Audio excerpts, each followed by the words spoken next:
La seule vraie façon d'être heureux. J'ai longtemps cru que le jour où j'aurais réalisé telle ou telle chose, que le jour où je serais parvenue à atteindre tel ou tel objectif, je serais vraiment épanouie, vraiment heureuse, qu'il me manquerait plus rien. Et j'ai travaillé de toutes mes forces pour atteindre ces buts. Je m'y suis appliquée sans relâche. Et qu'est-ce que je me sentais bien de me voir progresser vers ce que je désirais tant. Je me disais que si je me sentais déjà tellement bien rien qu'en travaillant vers mon but, de me voir m'en rapprocher, que le jour où je serais parvenue au but, je vivrais l'extase. Même quand ça ne marchait pas comme je le souhaitais, ce bien-être me venait du fait de travailler avec consistance vers mon but, jour après jour, de me voir gagner du terrain, progresser vers le but final, même quand ce n'était qu'à tout petits pas. Mais le jour où je suis arrivée au but final que je m'étais fixé, quand ce jour est arrivé, les choses ne se sont pas passées comme je l'avais imaginé. J'avais enfin atteint mon but, mais je me sentais moins bien que lorsque je travaillais pour l'atteindre. Pourquoi ? Faisons un parallèle avec les jeux vidéo. Quand on joue à un jeu vidéo, on a en général un but à atteindre.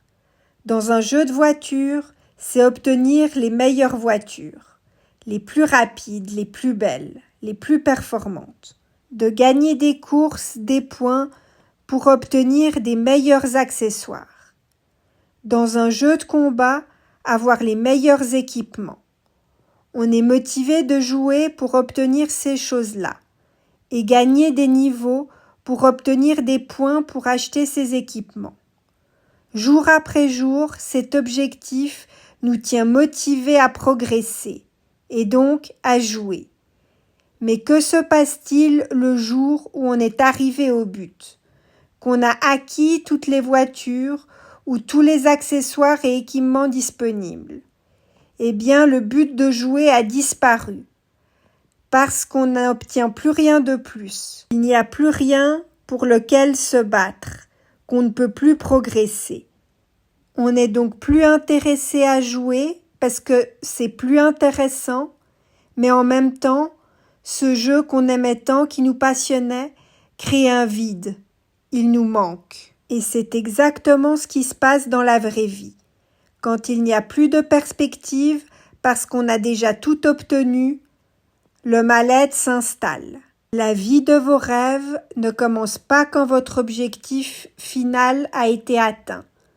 La vie de vos rêves commence au moment même où vous commencez à travailler vers vos objectifs.